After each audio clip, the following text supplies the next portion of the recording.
친구가 제 명의로 핸드폰을 개통하고 요금을 안 냈다던가, 지인의 부탁으로 제 명의로 대출을 받았다던가, 가족이 제 카드로 돈을 쓰고 갚지 않았다던가 한 이런 문제들 경우거든요. 이런 상황에서는 실제 사용자가 따로 있어도 서류상의 명의자가 책임을 져야 되는 구조로 되어 있어요.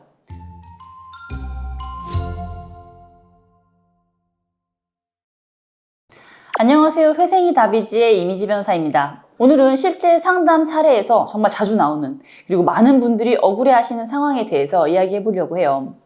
그러니까 생각보다 많은 분들이 친구나 가족의 어떤 딱한 사정 때문에 본인의 명의를 빌려줬는데 본인이 채무자가 돼서 억울해하시는 경우들이 있어요. 자, 이런 상황에 처하신 분들은 정말 억울하실 텐데 이게 단순한 억울함을 넘어서 실제로 법적으로도 굉장히 복잡한 문제가 될 수 있거든요. 그래서 오늘은 내 명의만 빌려줬을 때도 개인회생 신청이 가능한지, 그리고 실사용자가 다른 사람이라는 점을 입증해서 책임을 면제받을 수 있는 가능성은 없는지, 이 부분에 대해서 자세히 말씀을 드려보려고 합니다. 자, 먼저 가장 기본적인 법의 원칙부터 말씀을 드릴게요. 정말 안타깝지만 서류상의 채무자는 그 채권에 대해서 책임을 짓는 게 원칙이에요. 그러니까 본인 명의의 채무가 있다면 그거는 본인 책임인 거죠. 민법에서도 채무 계약이나 대출, 신용카드, 핸드폰 개통 등의 계약상 명의자는 실제 사용 여부와 관계없이 채권자에 대한 채무 이행 책임이 발생한다고 보고 있거든요. 그래서 예를 들어서 친구가 제 명의로 핸드폰을 개통하고 요금을 안 냈다던가, 지인의 부탁으로 제 명의로 대출을 받았다던가, 가족이 제 카드로 돈을 쓰고 갚지 않았다던가 한 이런 문제들 경우거든요. 이런 상황에서는 실제 사용자가 따로 있어도 서류상의 명의자가 책임을 져야 되는 구조로 되어 있어요. 그럼 많은 분들이 그건 너무 불공평하지 않나, 내가 실제로 쓴 것도 아닌데 라고 생각하실 수가 있는데요. 이런 경우에 법률에 대한 지식이 좀 있으신 분들은 통정허위 표시라는 걸 주장할 수 있지 않나요? 라고 궁금해하시는 경우가 있더라고요. 통정허위 표시는 민법상의 무효를 주장할 수 있는 사유 중에 하나예요. 쉽게 말해서 명의자와 실사용자가 모두 이건 형식상의 거래일 뿐이야, 진짜 채무관계는 없어 라는 의사의 합치가 있었고, 이게 제3자에게도 명백하게 드러난 경우에는 그 거래에 대한 무효 주장을 할 수가 있거든요. 자, 하지만 현실적으로는 입증이 정말 어려워요. 왜냐면 이런 실사용자와의 구체적인 금전의 흐름을 입증하셔야 되고, 명의자가 실제로는 아무런 수익이나 이익을 얻지 않았다는 점을 명백하게 입증해야 하거든요.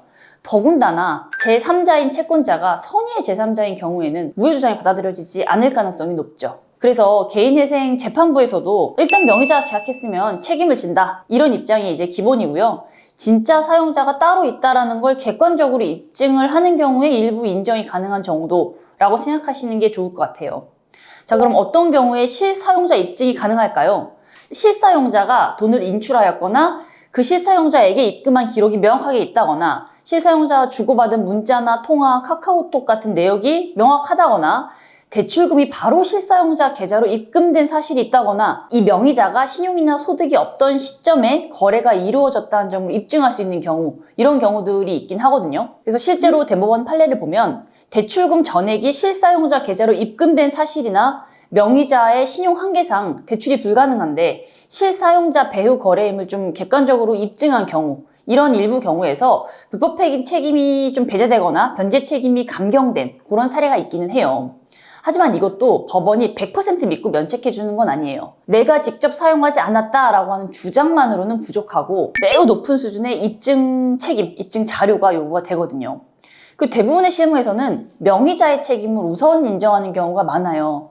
더군다나 실사용자 대부분이 가족이나 지인 등 비공식적인 거래에 해당하다 보니까 증거 확보가 좀 어려운 편이라 명의자 보호가 더욱 제한적인 게 현실입니다. 자, 그럼 이런 상황에서 개인회생은 가능할까요?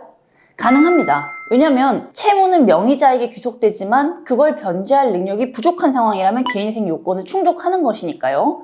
채무자 회생 및 파산에 관한 법률에 따르면 명의자에게 법적 책임이 부여된 이상 실제 사용 여부와 관계없이 변제 능력 부족 등 회생 요건을 충족하면 개인회생 신청 및 변제 계획 인가가 가능해요.